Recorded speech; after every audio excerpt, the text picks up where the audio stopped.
Mijn eerste oud en nieuw in Nederland. Is dit jouw eerste oud en nieuw in Nederland? Ik herinner me mijn eerste keer hier nog heel goed. Ik was onzeker en vaak overweldigd. Veel dingen waren nieuw voor mij. Ik wist niet hoe ik me juist moest gedragen. In mijn thuisland is oud en nieuw heel anders. In Nederland voelt deze dag rustiger aan. Soms lijkt alles zelfs streng. Vandaag praat ik met jullie daarover. Ik wil jullie helpen, zodat je je zeker voelt. Je hoeft niet dezelfde fouten te maken als ik. Ondertussen leg ik moeilijke en belangrijke woorden uit. De uitleg is eenvoudig en duidelijk. Zo leer je hoe Nederlanders oud en nieuw vieren. En tegelijk leer je nieuwe Nederlandse woorden. Aankomst en de eerste cultuurshock. De 31ste december begint in Nederland heel rustig. Ik word wakker en hoor bijna niets. Geen muziek, geen harde stemmen. De straten zijn leeg. Veel winkels zijn dicht. Ik kijk uit het raam en denk even dat het een gewone dag is. Maar het is oud en nieuw. Het is mijn eerste oud en nieuw in Nederland. In mijn thuisland is deze dag heel anders. Daar begint het feest al in de ochtend. Mensen zijn buiten. Overal speelt muziek. In Nederland zie je daar niets van. Deze stilte maakt me nerveus. Ik vraag me af of ik iets mis. Ik weet niet wat ik moet doen. Ik blijf thuis. Ik denk veel na. Nu komt een belangrijk woord. Het woord is de jaarwisseling. De jaarwisseling is het moment waarop een jaar eindigt en een nieuw jaar begint. Voor veel mensen in Nederland is deze jaarwisseling geen feest dat de hele dag duurt. Het is een speciaal moment. Maar het komt later. In de ochtend blijven veel mensen rustig. Ze rusten uit. Ze bereiden zich van binnen op de avond voor. Rond de middag ga ik even naar buiten. Ik zie andere mensen. Ze lijken ontspannen. Niemand lijkt haast te hebben. Dat verbaast me. Ik ben onzeker. Ik vraag me af of ik vrienden moet zien. Of dat onbeleefd is. In mijn hoofd ontstaan veel vragen. In de middag blijft de sfeer rustig. Maar ik voel dat er iets verandert. Er hangt spanning in de lucht. De mensen zijn thuis. Ze wachten. Dat begrijp ik pas later. In Nederland richt veel zich op de avond, vooral op de nacht. Als het donker wordt, verandert alles. De straten vullen zich langzaam. Mensen komen samen, stemmen worden luider. Muziek klinkt. De stilte van de dag verdwijnt. Nu begint wat velen verwachten. Het feest start laat. Dat is typisch. Voor mij is dat nieuw. In andere landen begint alles eerder. Hier begint alles tegelijk. Kort voor middernacht wordt het heel intens. Het knalt overal. De hemel wordt licht. Mensen lachen. Ze omhelzen elkaar. Ze roepen iets naar elkaar. De jaarwisseling is er nu. Dit moment is sterk. Het is luid. Het is emotioneel. Daarna gaat het verder. Veel mensen feesten nog lang. Sommigen tot de ochtend. Dat wist ik mijn eerste keer niet. Ik was moe. Ik was verrast. Ik was niet voorbereid. Nu weet ik het beter. Oud en nieuw in Nederland heeft twee kanten. Een rustige dag. En een zeer luide nacht. Als je dat weet, voel je je zekerder. Je begrijpt de mensen beter. Je weet wat je te wachten staat. Zo wordt de jaarwisseling niet stressvol, maar spannend en bijzonder. Voorbereiding en verkeerde verwachtingen. Op de avond van mijn eerste oud en nieuw in Nederland merk ik dat ik slecht voorbereid ben. De dag was rustig. Te rustig. Ik dacht dat ik niets speciaals nodig had. Ik had geen duidelijk programma. Ik had geen vaste plannen. In mijn thuisland beslis je vaak spontaan. Je ontmoet mensen op straat. Je loopt gewoon mee. In Nederland werkt dat niet altijd. Veel mensen hebben al dagen van tevoren gepland. Ze weten precies waar ze de avond doorbrengen. Dat wist ik toen niet. Nu komt een belangrijk woord. Het woord is de voorbereiding. Voorbereiding betekent dat je vooraf nadenkt en dingen regelt voordat iets begint. Deze voorbereiding is in Nederland heel belangrijk. Vooral met oud en nieuw. Veel mensen doen al vroeg boodschappen. Ze denken aan eten, ze denken aan drankjes, ze bedenken met wie ze vieren, ze spreken vroeg af. Ik had dat onderschat. Vroeg in de avond zit ik thuis. Ik kijk op mijn telefoon. Ik wacht op berichten. Er komt niets. Ik voel me ineens alleen.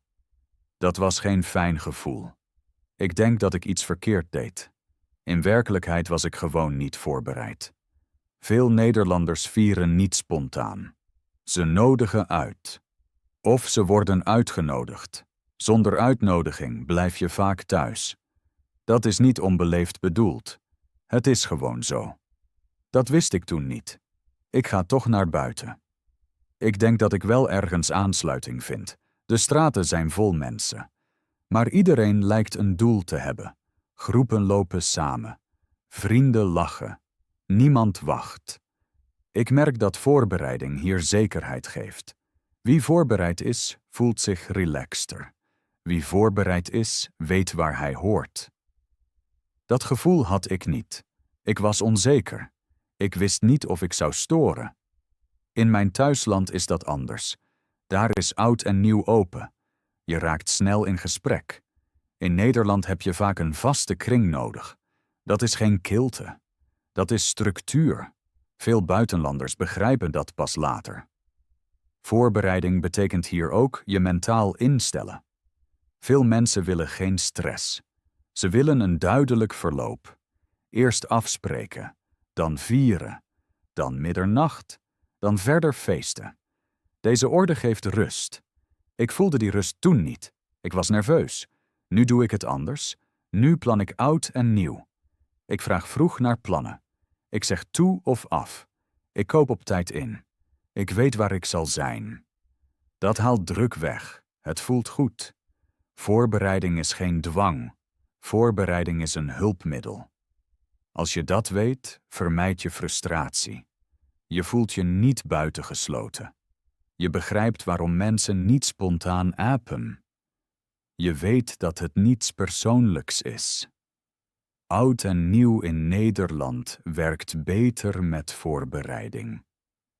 Als je dat accepteert, wordt de avond relaxter. En je kunt de nacht echt genieten. Vuurwerk en verantwoordelijkheid.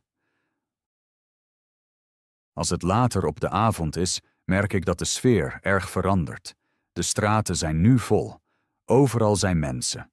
Sommigen lachen hard, anderen dragen tassen. Ik hoor al eerste knallen.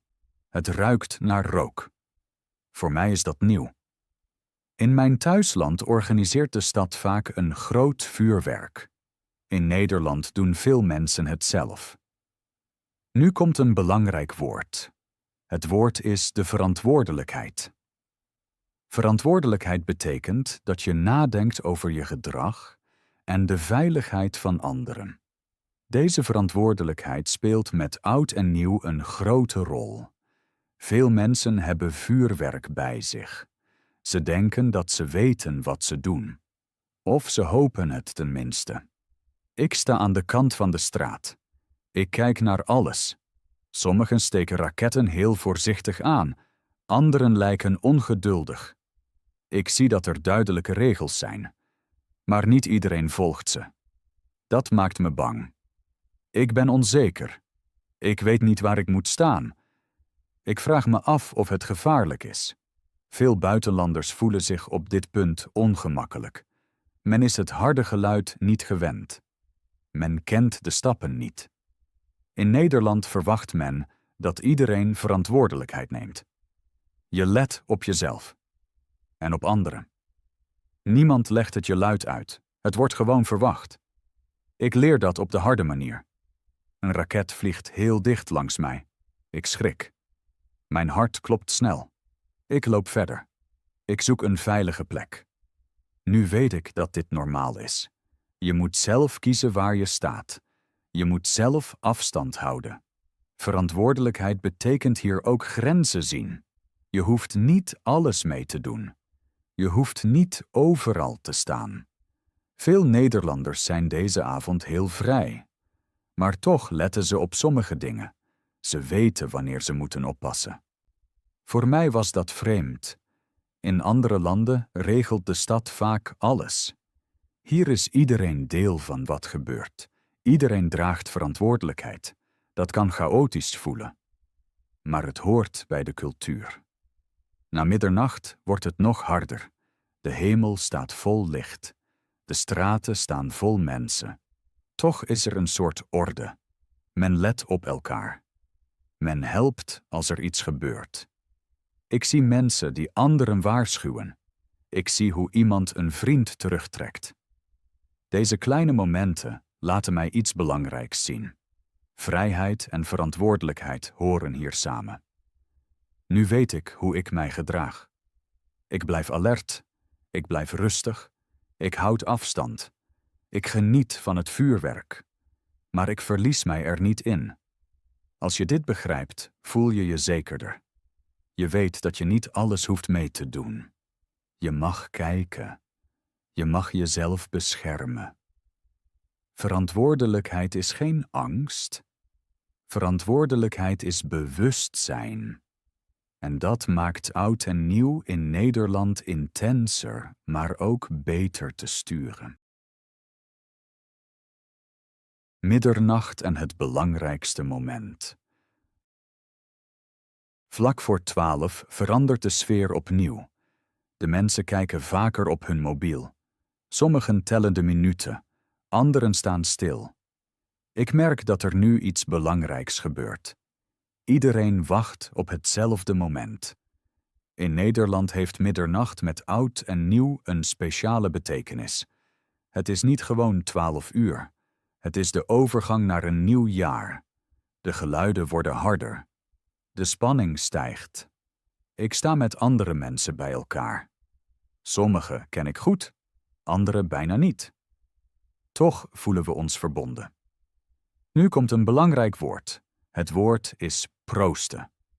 Proosten betekent dat mensen hun glazen tegen elkaar tikken, elkaar aankijken en een gelukkig nieuwjaar wensen. Precies dat gebeurt om middernacht. De klok slaat 12. Alles barst tegelijk los.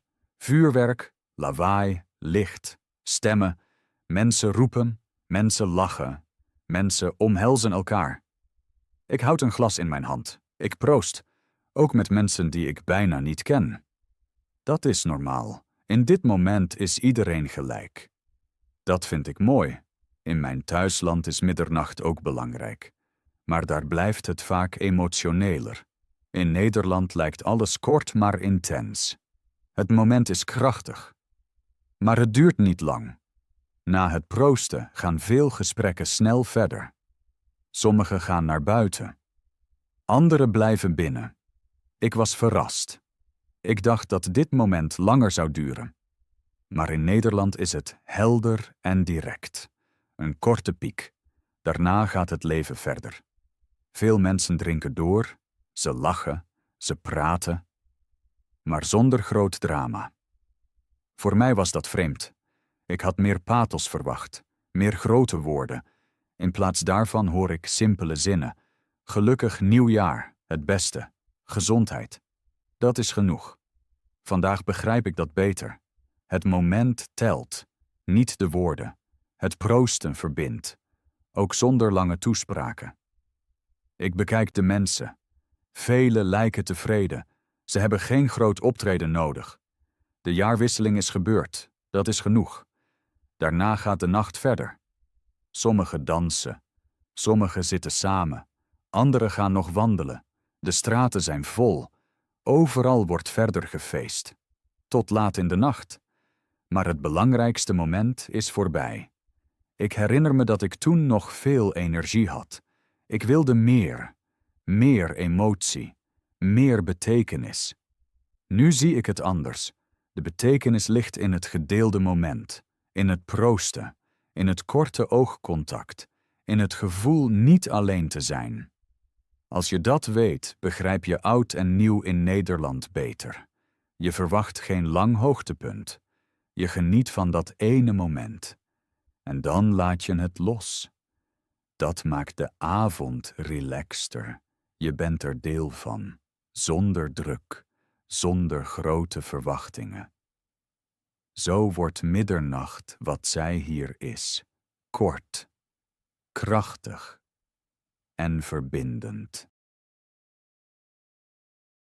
Middernacht en het belangrijkste moment.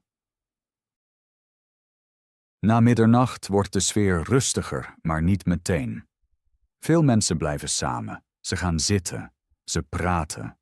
De muziek staat zachter. Nu beginnen vaak andere gesprekken. Gesprekken die serieuzer zijn. Ik zit met vrienden aan tafel. De glazen zijn halfvol. De nacht is lang. Iemand praat over het nieuwe jaar. Over wensen. Over plannen. Nu komt een belangrijk woord. Het woord is het voornemen. Een voornemen is een plan of doel dat je voor het nieuwe jaar maakt. Veel mensen in Nederland praten met oud en nieuw over hun voornemens, maar ze maken er geen groot theater van. Niemand schreeuwt zijn doelen hard. De gesprekken zijn rustig, eerlijk. Sommigen zeggen dat ze meer willen sporten. Anderen willen minder werken. Sommigen willen meer tijd voor zichzelf. Ik luister aandachtig. In mijn thuisland zijn zulke gesprekken vaak heel emotioneel. Men belooft veel. Men praat groot. In Nederland is dat anders. De mensen zijn voorzichtiger. Ze zeggen alleen wat ze echt willen proberen. Dat verbaast me. Ik vind dat sympathiek. Het voelt realistisch. De mensen weten dat voornemens moeilijk zijn. Ze weten dat niet alles lukt. Daarom blijven ze rustig. Niemand beoordeelt de ander. Niemand lacht. Dat vind ik fijn. Ik merk dat oud en nieuw hier niet alleen feest is. Het is ook een moment om na te denken. Veel mensen kijken terug. Ze praten over het afgelopen jaar, over problemen, over successen. Deze gesprekken komen laat in de nacht. Niet aan het begin, pas als het lawaai zakt. Ik herinner me dat ik toen erg moe was, maar ik wilde luisteren. Ik wilde begrijpen. Nu weet ik dat deze gesprekken belangrijk zijn. Ze horen bij de avond. Niet voor iedereen, maar voor velen. Het voornemen is geen belofte aan anderen. Het is iets persoonlijks, iets zachts. Sommigen houden het voor zich. Anderen delen het met één persoon. Meer niet. In Nederland telt niet hoe groot een voornemen klinkt. Het telt of het eerlijk is. Ik vind dat heel Nederlands, nuchter, realistisch. In andere landen praat men vaak groter, hier praat men kleiner, maar misschien blijvender. Als buitenlander moet je dat leren. Je hoeft niet mee te doen. Je hoeft niets te bewijzen. Luisteren is genoeg. Eerlijk zijn is genoeg. Als men het vraagt, kun je iets zeggen. Of niet. Beide is oké. Nu heb ik zelf voornemens. Maar ik praat er niet veel over. Ik denk er liever rustig over na. Dat heb ik in Nederland geleerd. Oud en nieuw is niet alleen lawaai. Het is ook stilte. Het is niet alleen feest. Het is ook nadenken. Het voornemen hoort daarbij. Als je dat begrijpt, voel je je beter. Je zet jezelf niet onder druk. Je weet dat eerlijkheid belangrijker is dan grote woorden. Zo pas je je aan. En zo wordt oud en nieuw in Nederland niet alleen luid, maar ook persoonlijk. De 1 januari, en wat blijft? De volgende ochtend word ik langzaam wakker. Het is 1 januari. Buiten is het stil. Veel stiller dan in de nacht. De straten zijn leeg. Overal liggen resten van vuurwerk. Ik doe het raam open. De lucht is koud. Mijn hoofd is zwaar. Maar ik voel me rustig. Nu komt een belangrijk woord. Het woord is de gewoonte. Een gewoonte is iets dat je vaak doet omdat het vertrouwd is. Op Nieuwjaarsdag zie ik hoe belangrijk gewoonten in Nederland zijn. Veel mensen slapen lang. Ze staan laat op. Ze drinken koffie. Ze ontbijten langzaam. Niemand heeft stress. Niemand heeft afspraken. Deze dag hoort bij herstel. Dat was nieuw voor mij. In mijn thuisland gaat het leven sneller verder. Hier lijkt alles bewust langzamer te zijn. Ik ga wandelen. Ik zie andere mensen. Ze lopen rustig. Ze praten zacht. Sommigen knikken naar elkaar. Meer niet. Dat is genoeg. Ik voel dat 1 januari geen feestdag is. Het is een overgang. Een dag tussen het oude en het nieuwe jaar. Veel Nederlanders gebruiken deze dag om tot rust te komen. Ze ruimen op. Ze brengen orde in hun huis. Orde is deel van vele gewoonten, ook in het hoofd. Ik denk terug aan mijn eerste oud en nieuw hier. Ik was moe. Ik zat vol indrukken. Maar ik was ook tevreden. Ik had veel geleerd. Niet alleen over oud en nieuw, maar ook over mensen. Over ritme. Over rust en lawaai. De gewoonten helpen daarbij. Ze geven structuur. Ze geven veiligheid. 1 januari voelt niet leeg. Hij voelt helder. Ik zie families, ik zie stellen, ik zie mensen alleen. Iedereen lijkt in orde met zichzelf. Niemand lijkt iets te missen. Dat vind ik mooi. In andere landen is men vaak bang voor leegte. Hier accepteert men haar. De gewoonte om tijd te nemen is sterk. Als buitenlander heb je tijd nodig om dat te snappen. Eerst denk je dat het saai is. Later merk je dat het bewust is. Ik leer deze dag te respecteren. Ik plan niets groots. Ik verwacht niets. Ik laat de dag komen. Nu is dat normaal voor mij. Het is deel van mijn jaarstart geworden. De gewoonte helpt me daarbij. Ze vertelt mij dat niet elke dag spannend moet zijn. Dat een nieuw jaar niet luid hoeft te starten. Het mag rustig beginnen. Dat past goed bij Nederland. Als je oud en nieuw hier viert, denk dan ook aan de volgende dag. Plan hem niet vol. Laat ruimte. Loop langzaam. Luister. Kijk rond. Zo begrijp je meer. Niet alleen de cultuur, maar ook jezelf. Oud en nieuw in Nederland stopt niet om middernacht. Het stopt de volgende ochtend. Met rust, met helderheid en met gewoonten die blijven. Veel plezier volgend jaar.